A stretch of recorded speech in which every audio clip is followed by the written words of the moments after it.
जय शिव शंभु। शिव सूत्र दिव्य ज्ञान के ऐसे सूत्र हैं जिनकी उत्पत्ति एक दिव्य रहस्य से जुड़ी हुई है। मान्यता है कि 8वीं शताब्दी में भगवान शिव ने ऋषि वसुगुप्त को ये सूत्र प्रकट किए। इसके प्रकट होने की 3 प्रमुख कथाएं हैं। पहली कथा कहती है कि भगवान शिव स्वयं वसुगुप्त के स्वप्न में आए और उन्हें ये गूढ़ सूत्र प्रदान किए। दूसरी कथा के अनुसार किसी ज्ञानी आत्मा ने वसुगुप्त को ये ज्ञान सूत्र सुनाए।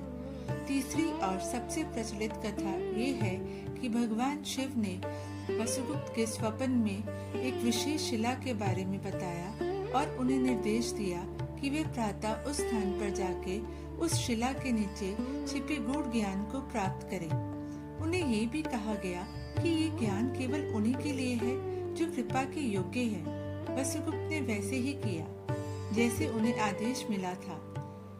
अगले दिन जैसे ही वसुगुप्त ने उस शिला को स्पर्श किया, वह शिला पलट गई और उसकी सतह पर कुछ सूत्र अंकित थे। वसुगुप्त ने जब उन शिव सूत्रों का अध्ययन किया तो वह शिला दोबारा पलट गई। ये रहस्यमय शिला आज भी अस्तित्व में है, जिसे शंकरपाल कहा जाता है। ये श्रीनगर के बाहर स्थित डचीगम राष्ट्रीय उद्यान की एक धारा में मौजूद है।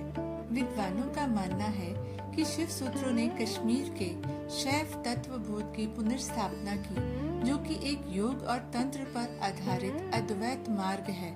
अद्वैत का अर्थ है दो नहीं, केवल एक ही परम सत्ता। हम सब उसी परम शिव का अंश है। ईश्वर और जीव में कोई भेद नहीं है।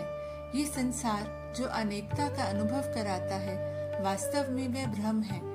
ये सब सुनकर आपके मन में कुछ प्रश्न उठे होंगे कि यदि हम सभी एक हैं तो हम अलग क्यों दिखते हैं? हमारी वास्तविक प्रकृति को क्या ढक रहा है?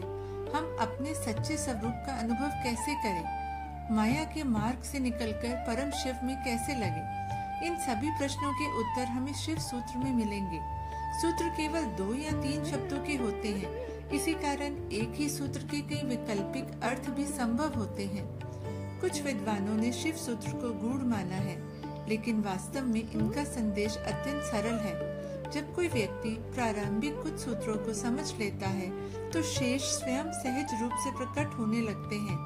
हम शरीर को अपनी पहचान मान लेते हैं, इसलिए हम परम सत्य का अनुभव नहीं कर पाते। शिव सूत्रों का मुख्य संदेश है कि अपने वास्तविक स्वरूप को पहचानो, क्योंकि तुम स्वयं ही शिव हो। जय शिव शंभु।